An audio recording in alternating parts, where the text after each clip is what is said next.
Bonjour, Marion Pierre, je suis pédiatre et médecin légiste à Rennes. Alors j'ai un commentaire et une question. Le commentaire, c'est peut-être plutôt pour les non-soignants et les non-médecins concernant les diagnostics différentiels. C'est vrai qu'on a évoqué plein de pathologies. Il faut savoir que quand même souvent, c'est quand même des enfants qui se présentent avec une très bonne croissance. Si jamais il ne s'est jamais rien passé et tout d'un coup, il y a un malaise et l'enfant ne va pas bien, c'est vrai que c'est quand même rare qu'on fasse un diagnostic de maladie métabolique sur le seul point d'appel du sous-dural. Mais c'est également concernant les troubles de coagulation, parce que souvent les parents peuvent avancer ça. Moi, je marque facilement. C'est vrai que je saigne facilement. Il faut savoir que si jamais on diagnostique à des troubles de la coagulation, ça va influencer sur l'intensité de la lésion et non pas sur la création de la lésion. C'est quand même... ça s'est jamais vu, des saignements spontanés sous-duraux. Donc, ça peut, bien évidemment, influencer s'il y a un traumatisme minime, on va remettre peut-être en cause la violence des secousses, mais à un moment donné, il faut quand même qu'il y ait un mécanisme à l'origine de la lésion. Et la question que j'ai, c'est qu'en fait, on voit souvent des enfants qui vont extrêmement bien, qui ont une macrocranie qui évolue, c'est-à-dire que sur leur courbe de PC tout à fait régulièrement. Il se trouve qu'à un moment donné, on leur fait quand même une ETF parce qu'ils sont à plus 2 DS, voire des fois plus 3 DS, mais sans décrochage du PC. Et notamment à Rennes, nos radiopédiatres qui sont très performants peuvent arriver à voir une lame de décollement sous-dural, mais millimétrique. Bien sûr, on leur fait un scanner, et sur le scanner, il n'y a rien. Et on voit en effet cet élargissement des espaces sous-arachnoïdiens. Et donc ma question, alors c'est arrivé qu'on hospitalise certains et qu'on fasse des fonds d'œil et qu'il n'y ait rien, mais c'est des enfants qui vont très bien, il n'y a pas du tout de notion de malaise. Et donc d'un point de vue physiopathologie, est-ce qu'on peut quand même... c'est-à-dire qu'il faut systématiquement pousser les investigations, alors que quand on a une lame à l'ETF et rien au scanner, moi je trouve ça difficile d'aller pousser plus loin les examens complémentaires. Catherine ? Oui. Je pense qu'il faut bien séparer deux contextes différents. Un contexte avec signe clinique et un contexte sans signe clinique. On est dans le deuxième contexte. Dans ce contexte sans signe clinique, c'est le pédiatre qui, effectivement, un jour, trouve que l'enfant a une grosse tête et que dans la famille, il n'y a pas véritablement de grosse tête, qui demande une échographie. C'est bien ça. Alors, premièrement, est-ce que l'échographie était justifiée ? Ça, c'est une première question, on ne va pas débattre, mais je pense que la clé est là. Parce qu'après, l'imagerie est performante, les radiologues sont performants, heureusement, et bien sûr, on voit plein de trucs. On voit plein de variantes de la normale, on voit plein de trucs, les sondes sont superficielles, donc on va voir plein de choses. Et c'est pas tout à fait... En effet, en échographie, c'est pas tout à fait facile de savoir si tout est sous-arachnoïdien ou si c'est un peu sous-dural. Je pense qu'il faut oublier. Soit le contexte clinique est suspect, avec une courbe de périmètre crânien suspecte. On passe au scan. Il n'y a pas d'intermédiaire échographique. On oublie. Le scan, il y a quelque chose ou il n'y a rien, ou il y a un doute. Point final. L'échographie, c'est une étape intermédiaire qui est peut-être le prolongement de la clinique et elle n'a pas à intervenir, à mon avis, dans une discussion de syndrome de bébé secoué. D'autres questions ? Donc on est bien d'accord que les hématomes sous-duraux que j'ai appris au début de ma pédiatrie, primitifs, idiopathiques, cryptogénétiques essentiels, ça n'existe pas. On est absolument d'accord. Moi, il y a Jean-Sébastien, tu n'as pas répondu à la question. Garçon plus fragile ou plus souvent secoué ? Il faudrait, pour répondre à cette question de façon claire, avoir une étude épidémiologique un peu soutenue et comparer, faire attention aux biais. On pense des fois qu'il y a aussi d'autres facteurs. Le garçon, il va peut-être pleurer plus longtemps, il va peut-être tenir plus longtemps, il va être peut-être plus agité. Donc ça peut éventuellement être un facteur qui va peut-être plus inciter l'auteur à agir. Mais tout ceci reste évasif. En tout cas, il n'est pas plus fragile dans l'état actuel des connaissances.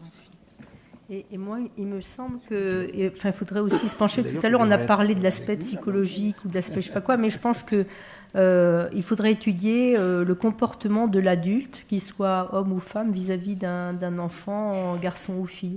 Et il me semble que parfois, pour les filles, on dit c'est fragile, et un garçon, peut-être qu'il faut davantage le mater, ou je sais pas quoi. Enfin, à mon avis, il faudrait quand même étudier un peu cet aspect-là des choses. Parce que, en tout cas, dans toutes les séries, sauf à Strasbourg, il y a plus de garçons que de filles qui sont secoués. Alors, Caroline Rey-Salmon veut Je voulais intervenir. juste intervenir sur l'échographie. Parce que nous, on a pas mal de dossiers en expertise où il y a eu des échographies et ça a rassuré tout le monde. Et l'enfant est sorti et il n'avait pas eu le bon examen, il n'avait pas eu le scanner.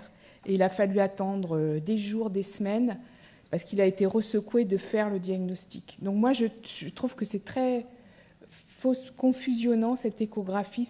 Peut-être ça sert à surveiller après, mais pour faire le diagnostic, c'est vraiment pas le bon examen, quoi. Voilà. Oui, mais je comprends la question, parce qu'en fait, un suivi de pédiatre de ville ou de médecin de ville, il voit, tiens, il y a petit quelque chose, il va prendre un rendez-vous d'échographie, et on se retrouve avec l'échographie. Oui, l'échographie est déjà faite. Catherine Adamsbaum dit toujours que le scanner, c'est très facile à avoir, que il n'y a pas besoin d'endormir l'enfant, il n'y a besoin de rien faire, alors voilà. Vaut mieux faire un scanner. Mais oui, mais soit le pédiatre a une inquiétude et il faut aller au bout. La stratégie de sédimentation n'a aucun intérêt. Faire une échographie puis un scanner, ça n'a aucun intérêt. Donc c'est un message important. Soit vous avez un doute et vous allez au scanner qui va vous montrer s'il y a un hématome sous-dural, s'il y a une tumeur cérébrale. Les tumeurs de la fosse postérieure, ça peut tout à fait donner aussi une macrocranie. Donc, et ce n'est pas l'échographie qui va le voir de façon fiable. Donc, chantez l'étape de l'échographie et allez directement au scanner si vous êtes inquiet. Et si vous n'êtes pas inquiet, eh bien, osez ne rien demander. Brigitte Chabrol. Oui, donc neuropédiatre, donc là j'interviens en tant que clinicienne, je suis tout à fait d'accord, il suffit d'examiner correctement les enfants. Attention aux fausses inquiétudes, et un examen n'est pas là pour rassurer un médecin, mais pour trouver une pathologie, or là il n'y en a pas. Anne. Oui, Anne Thurs. Je reviens aux garçons. Je pense que ce que Anne-Laurent Vanier a évoqué est très, très important. Les attentes des parents selon le sexe des enfants, ça peut jouer un rôle. C'est pas du tout documenté. Il y a autre chose qui ne me paraît pas documentée et qui me paraîtrait relever d'une discipline que je ne connais pas, qui consisterait à mesurer la fréquence au sens audiométrique et l'intensité des cris chez le garçon et chez la fille. Peut-être que les cris des garçons sont beaucoup plus désagréables que les cris des filles, j'en sais rien. J'ai été très frappée un jour qu'en plein hiver, j'étais dans un cabinet de kiné et comme tous les jours où j'y allais, j'entendais les enfants qui avaient des bronchiolites à qui on faisait ils pleurent, c'est abominable. Bon, ces enfants criaient, et la kiné dit « Tiens, c'est un petit gars ». Je lui dis « Comment ? Vous faites la différence ?» Elle me dit « Ah oui, puis je ne me trompe jamais. Vous n'avez pas remarqué que les garçons et les filles ne pleurent pas de la même manière ?» Alors non, je n'avais jamais remarqué. Donc, est-ce qu'il y a une piste de ce côté-là ? Non, une question au fond. Oui, bonjour. Hélène Berdo, je suis capitaine de police. Je suis à la formation à Paris pour la police nationale et spécialement, je m'occupe de la formation des fonctionnaires de police qui vont rentrer en brigade des mineurs. Et concernant cette formation, il faut savoir qu'elle n'a lieu qu'une fois par an, malheureusement, à Paris. Donc, on forme les policiers de Paris, petite et grande couronne, notamment donc ceux spécialement affectés en brigade des mineurs.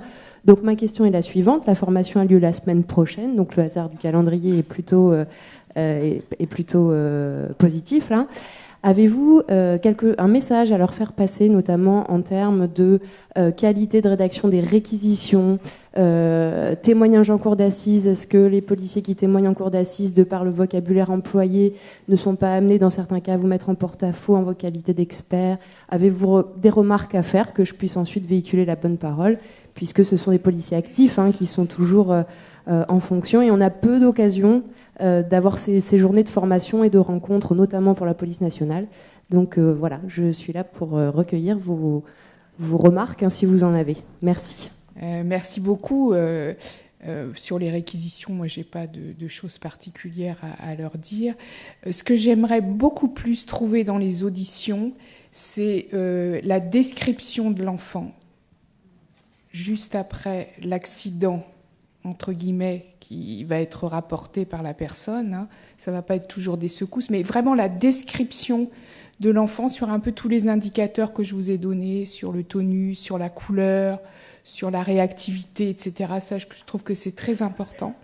Et puis de faire une excellente chronologie, ça c'est pas facile, mais c'est vraiment un boulot d'enquêteur, je crois, de jusqu'à quand l'enfant va bien. Parce qu'on sait, comme les conséquences sont immédiates, eh ben, on peut dater, comme disait Anne-Laurent Vanier, on peut dater l'épisode de secousse violente très facilement. Et ça, c'est important quand il y a plusieurs personnes qui sont en cause. Les parents, les assistantes maternelles, avec des emplois du temps qui se chevauchent. Et on nous demande, mais en définitive, ça s'est passé quand? Donc c'est important, cette notion que les signes cliniques apparaissent tout de suite. Et moi, je dirais aussi que c'est très important de noter les versions, très exactement les versions données. Version donnée par la nourrice, version donnée par le père, parce que ça permet de voir s'il y a une variation des versions, et on a vu à quel point c'était important. Et je pense qu'il faut aussi, à mon avis, systématiquement, quand il y a eu un appel au 15 ou au 18, alors je ne sais pas si c'est de votre ressort, mais il faut systématiquement avoir cet enregistrement et pouvoir l'entendre. Ça, c'est fondamental. Il apporte ça apporte plein d'informations. Alors une dernière question, parce qu'il est 13h. Et sinon juste, il y a une mission d'imputabilité qui a été proposée concernant le syndrome du bébé secoué, où il y a quand même des choses qui sont notées, qui peuvent être intéressantes. Ça a été publié dans la Gazette du Palais, fin 2011, je crois. Donc une dernière question. Oui, bonjour. Donc Céline Tassel, je suis fonctionnaire de police à la brigade de protection de la famille des Yvelines. Donc en fait, comme on parle de secousse violente, c'est-à-dire que le geste de secouement, il doit être systématiquement violent sur l'enfant, parce qu'on s'est rendu compte par rapport à certaines enquêtes que l'état de santé de l'enfant à l'issue de son hospitalisation pouvait être différent. Donc il y en a qui sont morts, malheureusement. Il y en a d'autres qui s'en sortent beaucoup mieux que d'autres, malgré qu'ils doivent être surveillés a priori jusqu'au moins à l'adolescence, sur les lésions, les dommages que ça peut occasionner. Donc le secouement, l'épisode en tout cas, ne peut pas être de faible intensité. Il est forcément très violent, même s'il n'occasionne pas les mêmes conséquences. Ah oui, il est forcément très violent. Ça marche pas, ça? Ah bon? Il est forcément très violent. Ce qu'il y a, c'est qu'il y a des différences un peu anatomiques aussi. C'est-à-dire que vous n'avez pas autant de veines pont chez l'enfant A que chez l'enfant B. Donc forcément, il y en a un, il va avoir des grosses hémorragies, l'autre moins. Mais néanmoins, les lésions qui sont à l'intérieur, les lésions axonales ou autres, sont des lésions quand même relativement importantes. Et même s'il y a ensuite un certain délai, on se dit ah bah il va bien. En fait, moi, pour la plupart des enfants que j'ai vus en expertise, si c'est des tout petits nourrissons, on a l'impression qu'ils rattrapent un petit peu pendant quelques mois, mais alors après, vous n'avez rien. Hein. C'est quand même très difficile. Hein. Il y a des retards de développement, il y a des retards d'acquisition, il y a des choses qui apparaissent en fait au fur et à mesure que l'enfant va grandir, au fur et à mesure que vous allez les revoir. Donc ça prouve bien que de toute façon, il y a eu des lésions profondes. Ce qu'il y a, c'est que ce que vous évoquez, vous, c'est le caractère immédiat ou non et l'évolution. Le caractère immédiat, la différence, c'est anatomique. Ça, c'est une des premières explications. Et ensuite, dans l'intensité aussi, clairement, vous en avez qui sont massacrés, c'est-à-dire secoués plusieurs fois. Et vous avez, lors de l'autopsie, enfin, nous, c'est ce qu'on voit aussi, mais Caroline en voit également, des lésions rachidiennes diffuses. Hier, j'ai fait une autopsie d'un nourrisson. Il avait de la région dorsale jusqu'à la région lombaire, un hématome extradural et un sous-dural de toute la moelle. Donc cet enfant, c'était particulièrement violent. Donc celui-là, il s'en sortira moins bien effectivement que certains autres, mais c'est plus anatomique ou alors plus du fait de la violence. Mais c'est très violent. C'est jamais des petites secousses. Moi, je voudrais juste dire que justement, je trouve que le mot secousse, en soi, c'est violent. Donc je ne sais pas si on peut se permettre de dire faible secousse ou forte secousse. De toute façon, secousse, c'est violent. Après, il y a une intensité qui est variante, mais de toute façon, même, c'est toujours violent. Alors après, il y a un article qui a été publié il n'y a pas longtemps qui montre que quand les secousses, alors je crois que c'est fait par des hommes versus des femmes, les conséquences sont plus graves quand c'est des hommes, tout simplement parce que les hommes sont plus forts physiquement, quoi. Je veux dire, mais de toute façon, c'est violent. Il n'y a pas de faible secousse, ça n'existe pas. Anne, à mon avis. Et puis dans les auditions, on voit bien les progressions quand les gens sont mis en garde à vue, première, deuxième, troisième, quatrième. On se dit, bon sang, s'il y avait une cinquième audition, qu'est-ce qu'ils auraient dit de plus, quoi. Parce que je crois que les gens ont du mal ils disent, je l'ai bercé fort. Ils osent pas, ils minimisent l'intensité, ils minimisent le nombre de secousses. C'est très difficile quand même d'avouer qu'on a secoué brutalement son enfant, et qu'on est responsable de l'état dans lequel il est. Je crois aussi qu'il y a ça, mais c'est toujours violent, Vous avez vu les déclarations que je vous ai présentées tout à l'heure, quoi. C'est toujours très fort. Est-ce que tu autorises une dernière question? La dernière, la toute dernière. C'est la toute Après, on dernière. arrête. Hein.